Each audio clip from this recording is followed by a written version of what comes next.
T-bar pendants, which we've been making for the last few days in our live streams. A few days ago, turned some wire into rod and cut it into these bars. And then in the next live stream, we made some of these jump rings with our jump ring making machine. And now we need to assemble them and solder them together. So that's what we're going to do a little batch tonight.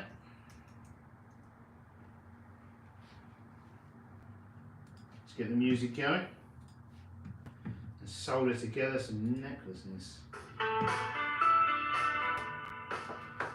So yeah, these are the 3cm ones. These will still need cleaning and polishing, but they're assembled, and that's what we're going to do now. Then we need to cut some more solder for these. Using hard silver solder.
We want quite a tight fitting ring on the bar. I'm going to do 3 of these, I think.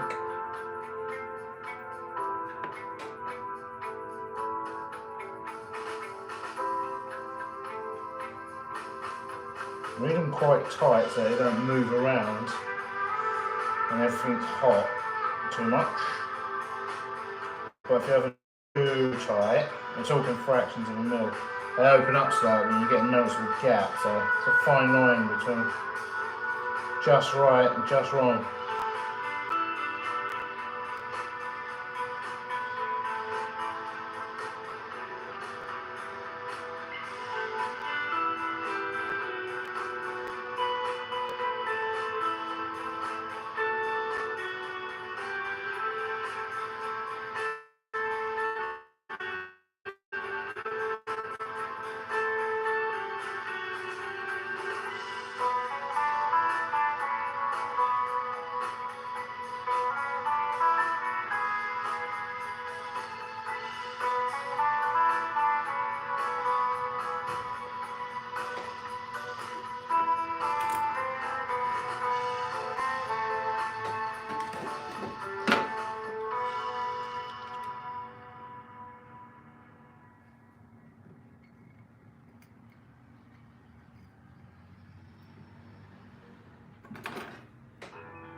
Right, that's 3 done. I need to flatten out some more of those jumpers before I do any more. So that'll do for tonight's live stream. I'll give you a little close up of the first one I did, but this will still need a lot more time in the pickle.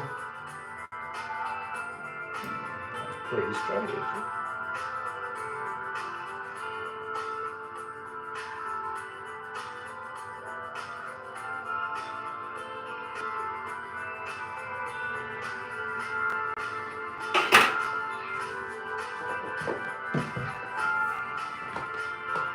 Boom. There we go. Soldered together. When I've got 3 more to do. I think I'll do those in tomorrow's live stream. I really need to melt some gold though at some point, quite urgently.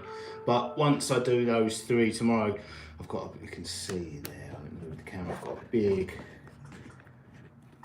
pile of the rings there. So what I need to do is, they're not lined up, line them up, and then I use a flatting press to get them, although you can get them quite nice and round using 2 pairs of pliers. The way that, if you've watched the video where I make the rings using the jump ring format, they sort of run up, well, they don't sort of, they do, the way they run up the steel mandrel, they're all at an angle, and you've got to basically flatten that out, if that makes sense. So yeah, they're all kind of slightly off-centered. I use a flatting press just to make them all perfectly flat. It's barely noticeable, but it is noticeable when you're putting them. If they were just standalone rings, you wouldn't notice it, but where you're putting them at 90 degrees to a straight bar, it's kind of noticeable if you don't flatten them out. So I'm going to flatten a load of those out, and then we'll solder some together just as standalone bales, and then they're linked together to make a pendant bale. But yeah, this one's going back in the pickle, and then we'll do some more soldering tomorrow. Toodles!